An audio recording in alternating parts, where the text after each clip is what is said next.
heartless charity thing. I noticed the box had disappeared, and I was absolutely wrong.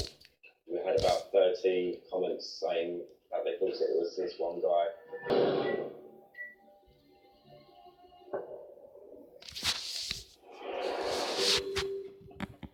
As we know all too well here on Thief Trackers, theft from a vehicle is a common crime.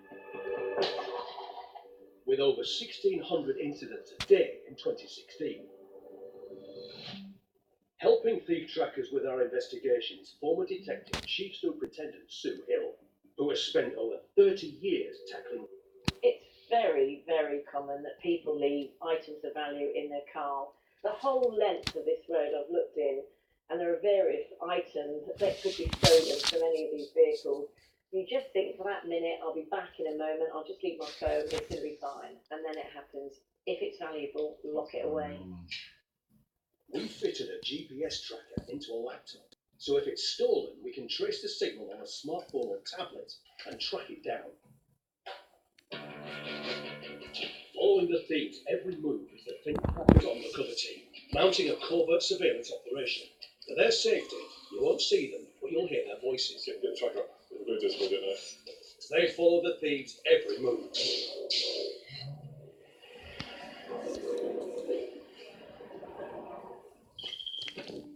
We are rigging a car with hidden cameras, and we will leave a laptop in the car on view, just like so many of us who carelessly leave our valuables in plain sight.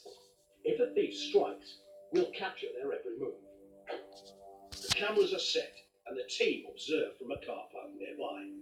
Time to watch and wait.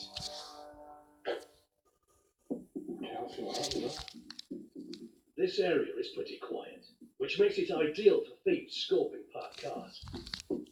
If there is anything left in a car, it can take just seconds for them to strike and make off with the property.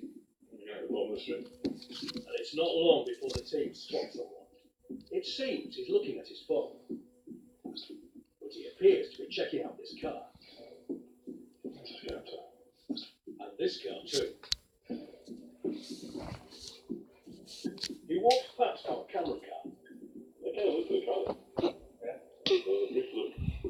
But carries on, and the area remains quiet.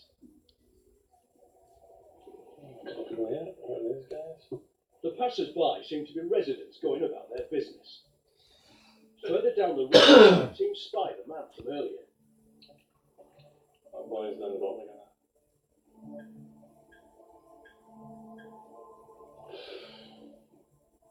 The Thief Trackers have been in place for some time.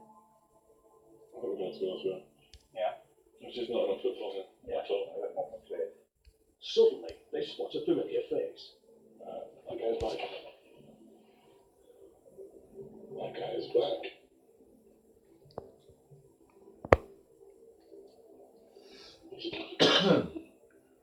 In seconds, he returns. What did he do?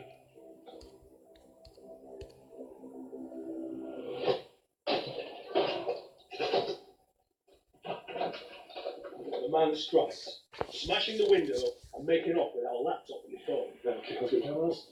The undercover team are right behind him. Let's go. Tracker, mate! Later, our Thief Trackers confront the brazen laptop thief. If you've got a problem with that, we'll say that. No problem, just that's what you're doing.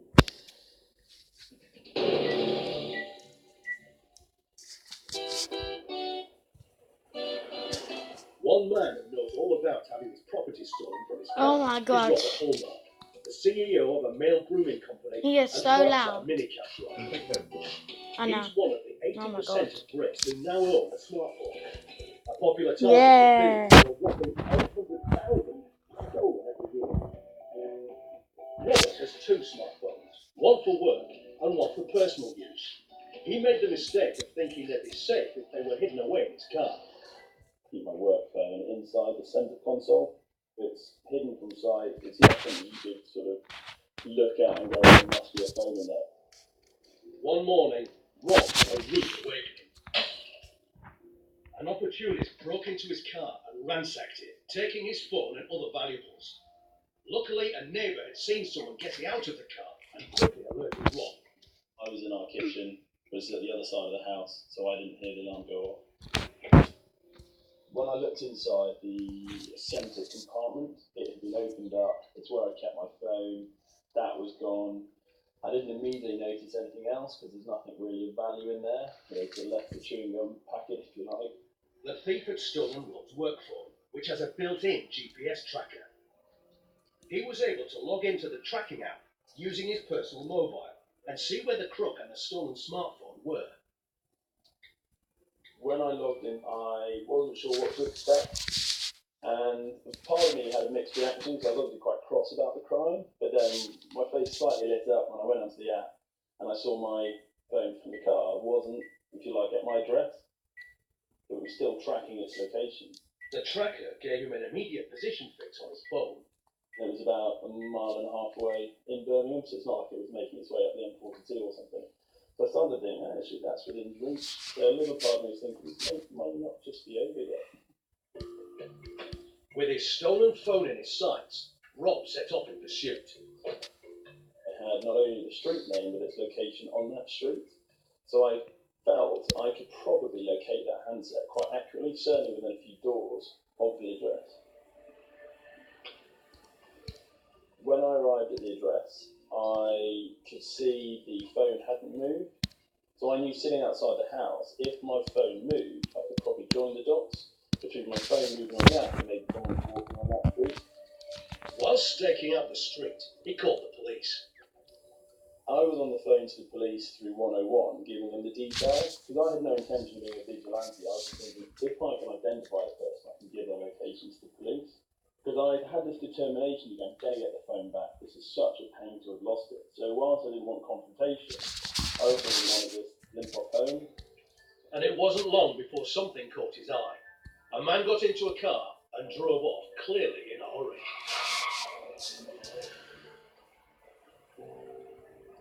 It was driving very quickly from a standing position, Rob followed, keeping a discreet distance. and the way it accelerated, I thought, we can all be a bit late, but that was particularly aggressive. But that added to my conviction that was someone who had the phone on them. The tracking signal showed the stolen phone was on the move. I could see it was on a road we had driven along. As he tracked the thief, Rob kept the police updated on his phone's movements. The police reaction to me following the vehicle was interesting because their primary concern isn't mobile phones, it's safety. So their view was, we can't interfere when someone's just worried about, I might be hurt. That's not really a reason for them to drop what they're doing and come out. So they had a mixed reaction in, are you in danger? Are you putting yourself in danger, which they obviously don't want to encourage. But equally, they don't want to leave you hanging dry if something was going to happen. Then the thief made a dramatic move. There was a queue of traffic in front, 2 lanes of red lights. Swerved out into the old lane and swung left at the junction. And that was actually the biggest mistake, because at that point the police were, okay, we're going to let you go down patrol guys, because suddenly it's escalated way out of a missing second-hand phone into, he does a stunt like that again, he could hit someone crossing the road, or a cyclist, or a car. So that changed things. Rob's updates to the police were